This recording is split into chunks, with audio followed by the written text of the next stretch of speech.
É com alegria que vamos para mais um tema do projeto Crescendo em Graça deste semestre. De diferentes maneiras, nós temos igrejas, famílias e indivíduos conectados. Eu espero que todos vocês estejam saudáveis e seguros. Estejam sempre com sua Bíblia em mãos. E não se esqueçam do livro Paixão, Propósito e Poder. Por falar nisso, como é que está indo a sua experiência de leitura dessas histórias incríveis que tanto nos motivam e inspiram? Eu espero que vocês estejam sendo ricamente abençoados e que possam compartilhar essas bênçãos, convidando seus amigos a se conectarem conosco nessa caminhada. Antes de abrirmos a palavra de Deus, vamos orar. Convido você a curvar sua fronte e fechar os olhos. Senhor nosso Deus, nós vamos abrir a Tua palavra. Abençoa-nos e dirige-nos, dispõe o nosso coração e mente para recebermos a Tua mensagem e disposição para pôr em prática. Em nome do Senhor Jesus oramos. Amém. O texto do estudo de hoje está em 2 Reis, capítulo 2, versos 1 a 18. É um texto mais longo e nós iremos ler alguns versos à medida que avançarmos na história da despedida de Elias e da confirmação do ministério profético de Eliseu. No tema anterior, nós vimos como o jovem Eliseu foi chamado para acompanhar o experiente profeta Elias. E agora era chegado o tempo deles se separarem. Esse é um daqueles relatos bíblicos que nos enchem de esperança quanto ao que Deus tem reservado para os que creem nas suas promessas. Vamos ler os versos 1, 2, 4 e 6. Diz assim a palavra do Senhor. Quando estava o Senhor para tomar Elias ao céu por um redemoinho, Elias partiu de Gilgal em companhia de Eliseu. Disse Elias a Eliseu, fica-te aqui, porque o Senhor me enviou a Betel. Respondeu Eliseu, tão certo como vive o Senhor e vive a tua alma, não te deixarei. E assim desceram a Betel. Verso 4. Disse Elias a Eliseu, fica-te aqui, porque o Senhor me enviou a Jericó. Porém ele disse, tão certo como vive o Senhor e vive a tua alma, não te deixarei. E assim foram a Jericó. Disse-lhe, pois, Elias, fica-te aqui, porque o Senhor me enviou ao Jordão. Mas ele disse, tão certo como vive o Senhor e vive a tua alma, não te deixarei. E assim ambos foram juntos. Esses versos nos informam sobre o itinerário que Elias cumpriu antes de ser tomado pelo Senhor de forma miraculosa. Nesse roteiro, eles saíram de Gilgal, foram para Betel, depois seguiram para Jericó e finalmente chegaram ao Rio Jordão. Esses eram os lugares onde estavam as 3 escolas dos profetas daquele tempo. Isso demonstra a importância que Elias atribuía a essa atividade. As escolas dos profetas haviam sido fundadas pelo profeta Samuel e tinham como objetivo servir de barreira contra a depravação, prover o bem-estar moral e espiritual dos jovens e prepará-los para serem futuros líderes espirituais da nação. Ellen White, ao comentar sobre a situação dessas escolas nos dias de Elias, ela escreveu assim, as escolas dos profetas estabelecidas por Samuel tinham entrado em decadência durante os anos da apostasia de Israel. Elias restabeleceu essas escolas, tomando providência para que os jovens adquirissem uma educação que os levassem a engrandecer a lei e fazê-la gloriosa. As lições que o profeta de Deus lhes havia propiciado em visitas anteriores, ele as repetiu agora, especialmente instruiu-os com respeito ao alto privilégio de lealmente manterem obediência ao Deus do céu. Patriarcas e Profetas, páginas 224 e 225. Essas escolas exerciam poderosa influência na mente e caráter dos jovens discípulos dos profetas, como eram chamados os estudantes. Eles se mantinham com o próprio trabalho, cultivando o solo ou fazendo alguma outra atividade manual. Fazia parte do currículo estudar a lei de Moisés, a história do povo de Israel, música sacra e poesia. Preservavam um espírito de devoção e, acima de tudo, aprendiam acerca da vontade de Deus e o dever para com ele. Nos dias de Elias, essas escolas readquiriram seu valor e eram estrategicamente importantes na retomada da adoração ao verdadeiro Deus em meio à terrível apostasia em que estivera mergulhada a nação. Pouco a pouco, o temor de Jeová ia alcançando mais e mais famílias, e esses jovens estudantes ajudariam na consolidação desse processo. A Igreja Adventista do Sétimo Dia tem se dedicado a manter uma rede educacional para servir aos mesmos propósitos que as escolas dos profetas. Sejam os internatos ou as escolas das cidades, elas têm um compromisso de não somente preparar para esta vida, mas educar para a eternidade. Por isso, o seu slogan é muito além do ensino. Cada família adventista que reside em localidade onde existe uma escola adventista deveria fazer qualquer sacrifício para que seus filhos estudassem aí. Todo esforço e investimento feito renderá muitas vezes mais. E eu sou uma prova viva disso. Meus pais aceitaram a mensagem adventista e foram batizados em fevereiro de 1962 na Igreja Central Paulistana.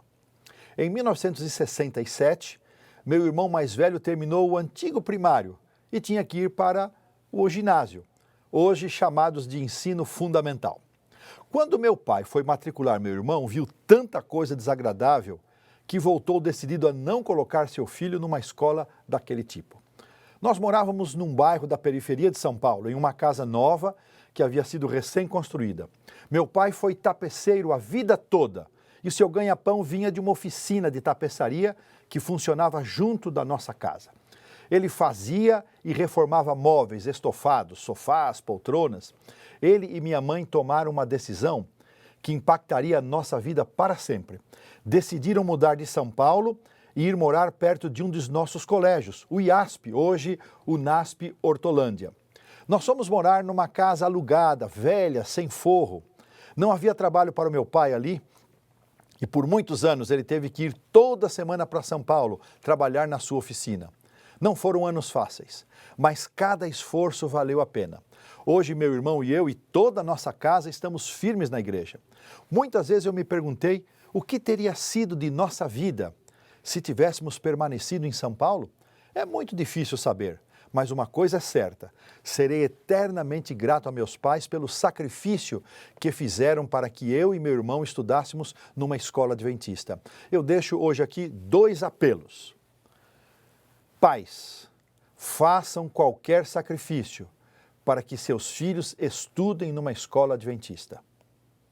Educadores, façam todo empenho, todo esforço para que os filhos da igreja nunca fiquem fora de nossas escolas. É a eternidade que está em jogo. É a salvação de nossos filhos que mais conta. No texto bíblico que lemos a princípio, me chamou a atenção a ocorrência de 2 frases repetidas 3 vezes cada. Uma foi dita por Elias e a outra por Eliseu. Sabendo que seria tomado pelo Senhor, 3 vezes o velho profeta disse: fica-te aqui. E 3 vezes o jovem respondeu: tão certo como vive o Senhor e a tua alma, não te deixarei. Estima-se que eles tenham convivido por cerca de 10 anos. Elias era de um temperamento mais forte, ao passo que Eliseu era mais calmo. A obra de Elias é comparada ao papel que exerceu João Batista, ao passo que o trabalho de Eliseu foi uma representação, um tipo do ministério de Jesus.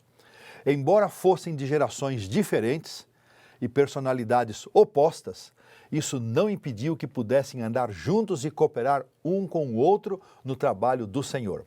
Ellen White traz um comentário interessante sobre essa parceria. Não foi grande a obra de início requerida de Eliseu. Deveres comuns ainda constituíam sua disciplina. É dito que ele derramava água nas mãos de Elias, seu mestre, segundo Reis 3:11. Ele estava disposto a fazer o que fosse que o Senhor ordenasse e a cada passo aprendia lições de humildade e serviço. Como assistente pessoal do profeta, ele continuou a provar-se fiel nas pequenas coisas, enquanto com diário fortalecimento de propósito, devotava-se à missão apontada por Deus. Profetas e Reis, página 222. Como vimos no tema anterior, fidelidade nas pequenas coisas, disciplina e simplicidade foram lições aprendidas na casa de seu pai e que acompanharam Eliseu por toda a sua vida.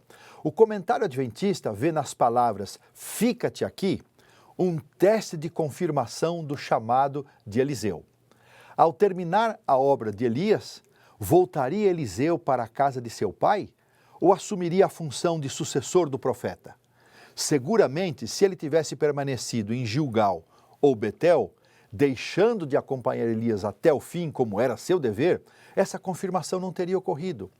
Como é importante ser fiéis no executar as responsabilidades que assumimos, sejam elas grandes ou pequenas, simples ou complexas. Nas 3 vezes que Eliseu respondeu, ele usou a expressão "tão certo como vive o Senhor". Essa frase revela o firme propósito de Eliseu de não abandonar a obra, mas ir até o fim da jornada e continuar no ministério para o qual fora chamado. Ela revela também a fé que Eliseu possuía no Deus vivo. Ele sabia que seu chamado não era por iniciativa de Elias. O próprio Deus havia ordenado que ele fosse ungido como profeta, como vimos no tema anterior em 1 Reis 19:16. Eliseu deveria ser fiel ao seu mestre, mas acima de tudo, deveria ser fiel a Deus. Fidelidade a Deus e aos homens caminham de mãos dadas.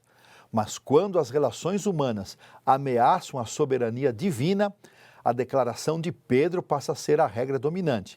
Antes importa obedecer a Deus do que aos homens. Atos 5, 29. Declarar sua fé no Deus vivo também confirmava a certeza de Eliseu de que, ainda que Elias não mais estivesse presente, ele estaria sob a proteção e direção de Deus, a quem havia dedicado sua vida. Confessar crença num Deus vivo era também uma comprovação da consciência que Eliseu possuía da tarefa que estava à sua frente e a certeza de que ele não seria deixado só, mesmo quando Elias tivesse partido. Que preciosas lições para a nossa vida. Nós também, irmãos, amigos, servimos a um Deus vivo. Muitas vezes somos chamados a enfrentar responsabilidades em nossa experiência pessoal, na vida familiar, profissional ou no serviço para o Senhor. E que conforto saber que, ainda que estejamos sozinhos, nunca estaremos solitários. São tantas promessas que nos confirmam essa certeza, mas eu gosto muito e relembro a que está em Josué 1:9. Não te mandei eu? Sê forte e corajoso. Não temas, nem te espantes, porque o Senhor teu Deus é contigo por onde quer que andares. Servimos a um Deus vivo. Até podemos estar sozinhos, mas nunca solitários. Que preciosa promessa!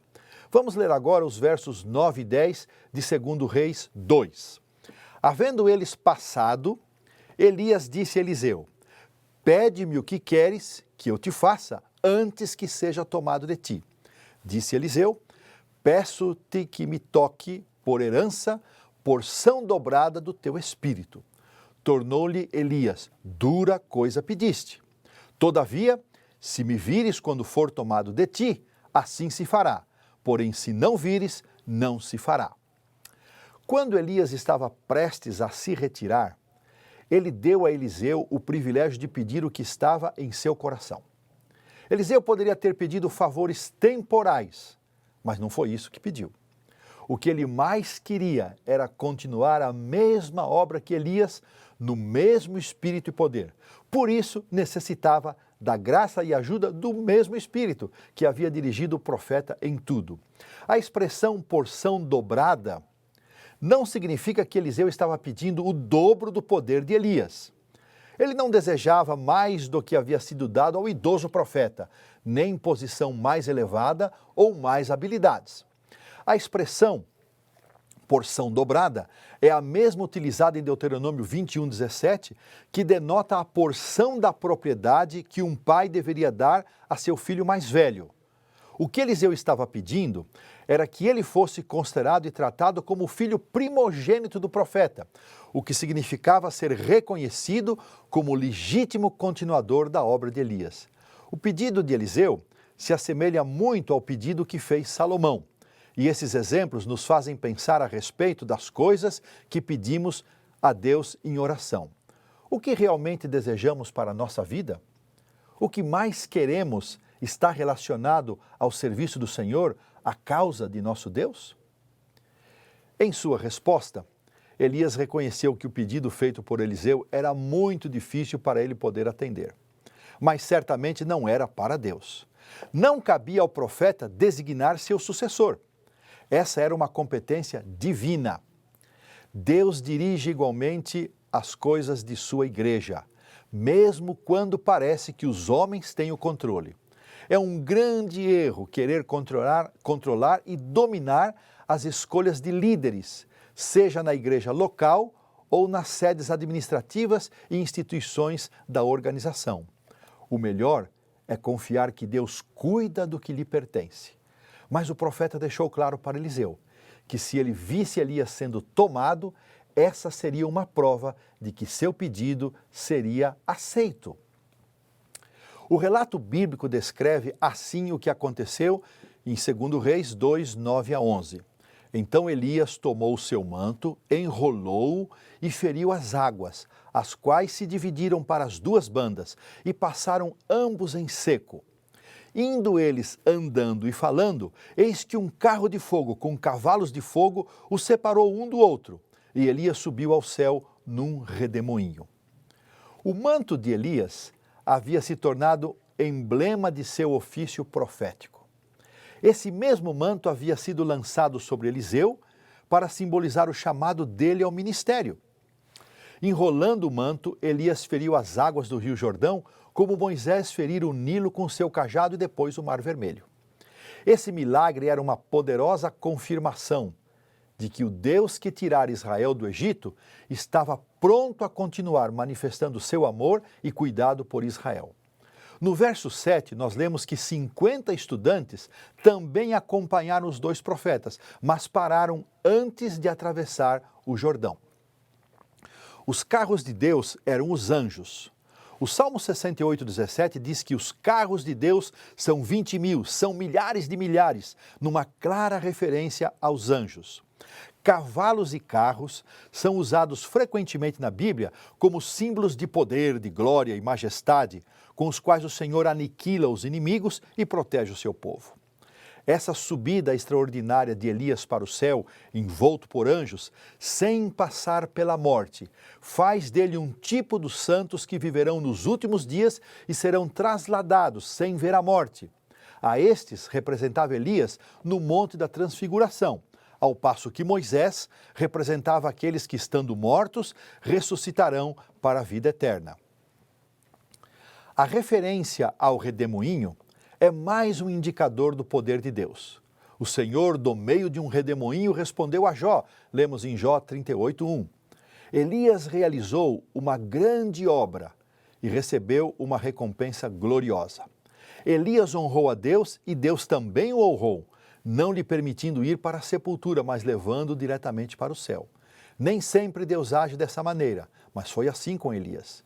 O texto diz que Eliseu viu e exclamou admirado da cena gloriosa que havia testemunhado. Assim se cumpriu para ele a palavra de Elias confirmada pelo deixar do manto, conforme lemos nos versos 12 a 14. O que vendo Eliseu, clamou, meu pai, carros de Israel e seus cavaleiros, e nunca mais ouviu. E tomando as suas vestes, rasgou-as em duas partes.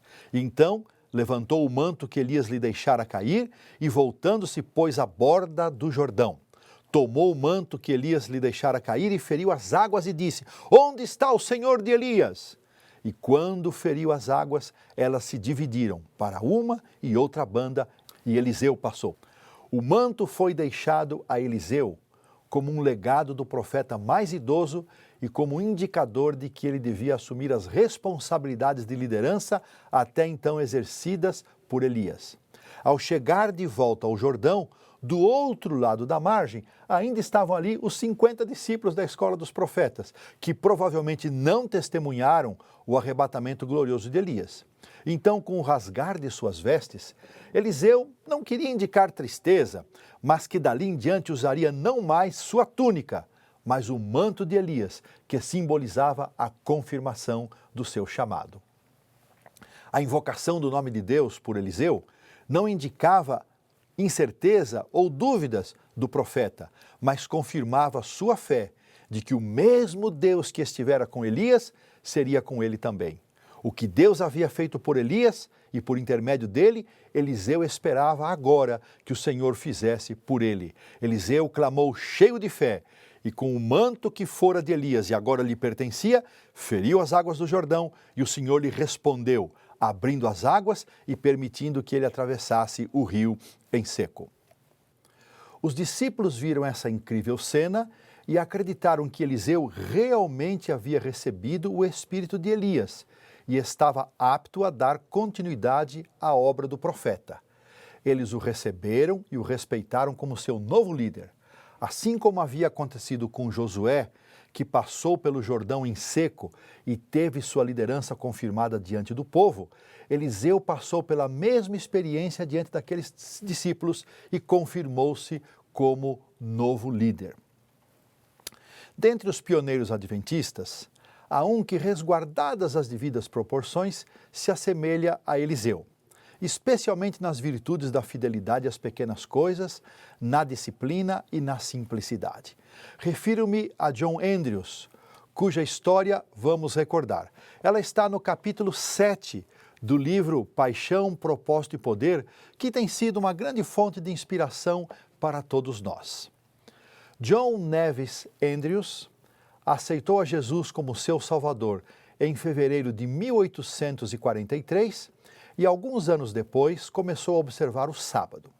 Conheceu Ellen e Tiago White em setembro de 1849, de quem se tornaria um grande amigo. Algumas vezes o casal White se hospedou em casa de seus pais, na cidade de Paris, no Maine. Em 1850, Andrews começou a pregar como pastor itinerante. E em 1855, Ellen White aconselhou a se casar com Angeline Stevens. Eles se casaram em 1856 em Iowa, para onde suas famílias haviam se mudado. Aí nasceram os filhos Charles e Mary. Andrews ajudou no evangelismo tanto em Battle Creek como em Nova York, onde escreveu seu livro mais conhecido, A História do Sábado e o Primeiro Dia da Semana. Em 1864, Andrews foi o representante da Igreja Adventista em Washington para defender a posição de não combatência durante a Guerra Civil Americana. Como teólogo, contribuiu significativamente para o desenvolvimento de várias doutrinas, destacando-se o estudo a respeito da hora para início e término do sábado, de pôr do sol a pôr do sol, e também o estudo sobre o sistema de sustentação do ministério, que resultou na adoção do plano conhecido como doação sistemática. Ele serviu também como presidente da Associação Geral, de 1867 a 1869, mas se tornou mais conhecido no meio adventista por ter se tornado o primeiro missionário da denominação a ser enviado para fora dos Estados Unidos. Sua esposa, Angeline, faleceu em 1872 e 2 anos depois, em 1874, acompanhado dos filhos, zarpou para a Suíça, onde a Igreja Adventista seria estabelecida no Velho Continente. Ellen White escreveu que haviam enviado o homem mais capaz de todos para cumprir essa missão. Há muitas histórias sobre Andrews que nos enchem ao mesmo tempo de admiração e consternação. Sua dedicação e simplicidade eram notórias. Era conhecido também como um homem de oração. Dono de um intelecto privilegiado, era um dedicado estudioso das Escrituras, podendo lê-las em 7 idiomas, com perfeita compreensão.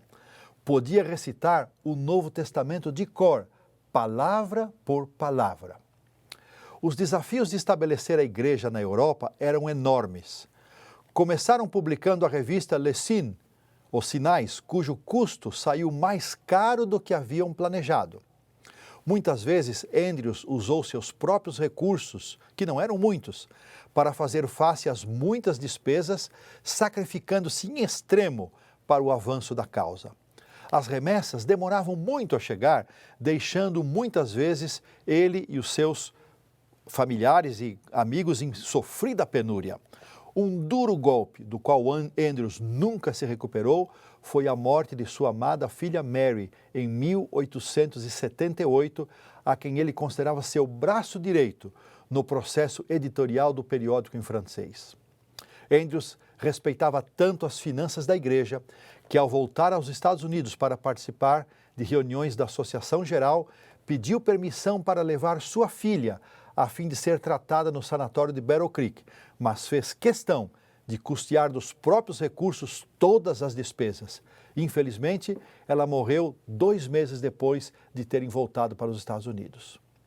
Em uma das poucas declarações de Ellen White que expressaram garantia de que alguém participaria da ressurreição, ela declarou a Andrews que ele podia ver pelos penetrantes olhos da fé sua esposa Angeline e sua filha Mary atendendo o chamado do doador da vida e saindo do cárcere da morte triunfantes para a vida eterna.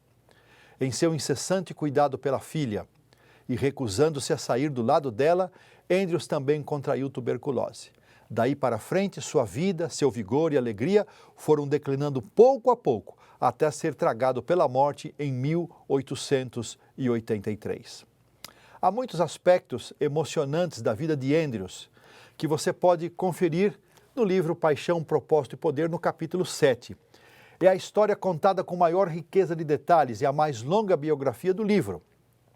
Impressiona, acima de tudo, a sua dedicação e senso de responsabilidade com o trabalho da editora europeia. Reconhecendo sua dor e dificuldades de saúde, a Associação em Geral enviou um novo responsável para cuidar do trabalho e também enviou sua mãe, de 83 anos de idade, para acompanhar o filho nos últimos momentos de vida. Durante as suas últimas semanas, Andrews resolveu todas as questões administrativas. E na manhã do domingo, dia 23 de outubro de 1883, dia de sua morte, a seu pedido, algumas pessoas se reuniram no quarto para orar e depois das preces, aproximadamente 3 horas antes de falecer, como última ação, ele deixou $500 para serem empregados na missão. Que exemplo de amor à causa! A seu pedido, não houve discursos fúnebres e apenas uma singela nota foi publicada na Review. Quando penso na vida desses homens e mulheres que se entregaram de corpo e alma ao trabalho do Senhor, não poupando a própria vida nem seus recursos para avançar o reino de Cristo aqui nesta terra, muitas vezes eu me sinto envergonhado de quanto sou mesquinho, egoísta e orgulhoso. Que o Senhor tenha misericórdia de nós e nos ajude a vencer essa terrível batalha contra o eu e que possamos renovar o nosso compromisso de fidelidade e entrega ao nosso Senhor. Vimos nesta mensagem a importância das escolas dos profetas nos tempos de Elias e Eliseu. O desafio de se sacrificar para que nossos filhos frequentem uma escola adventista. A confirmação do chamado de Eliseu devido à sua fidelidade em cumprir seu dever. A confissão de fé no Deus vivo deu provas da fé de Eliseu na bênção e direção do Senhor no seu ministério. O pedido de Eliseu de ter porção dobrada do espírito de Elias era uma disposição de seguir no caminho para o qual Deus o havia chamado para ser um profeta. A resposta de Elias nos ensina que Deus estabelece e chama seus líderes. O fato de Eliseu testemunhar a ida de Elias num carro de fogo para o céu confirmou que seu pedido havia sido aceito. O manto de Elias deixado para Eliseu confirmou que o mesmo Deus e o mesmo poder que estiveram com Elias seguiriam agora com ele. Deus nos chama a assumir responsabilidades no seu serviço. Podemos às vezes estar sozinhos no cumprimento do dever, mas nunca solitários. A emocionante história de John Andrews, que entregou a vida e os recursos para a salvação de pessoas. Que Deus, nosso Pai, nos abençoe uma vez mais. Que seu Santo Espírito nos mova o coração e nos convença de nossas falhas e pecados e que por meio da graça redentora de nosso Senhor Jesus Cristo, sejamos transformados para continuar crescendo em graça. Convido você a fechar os olhos, curvar sua fronte para orarmos. Senhor nosso Deus, te agradecemos mais uma vez pelo estudo da Tua Palavra e por essas lições preciosas que chegam ao nosso coração. Que haja poder na Tua Palavra uma vez mais, Senhor, para transformar nossa vida e nos preparar para Te servir com inteireza, com plenitude de coração e alma. Abençoa-nos, Pai, abençoa os nossos amigos e irmãos. Nós oramos agradecidos em nome do Senhor Jesus. Amém. Um forte abraço e até o próximo tema. Fiquem todos na bênção do Senhor.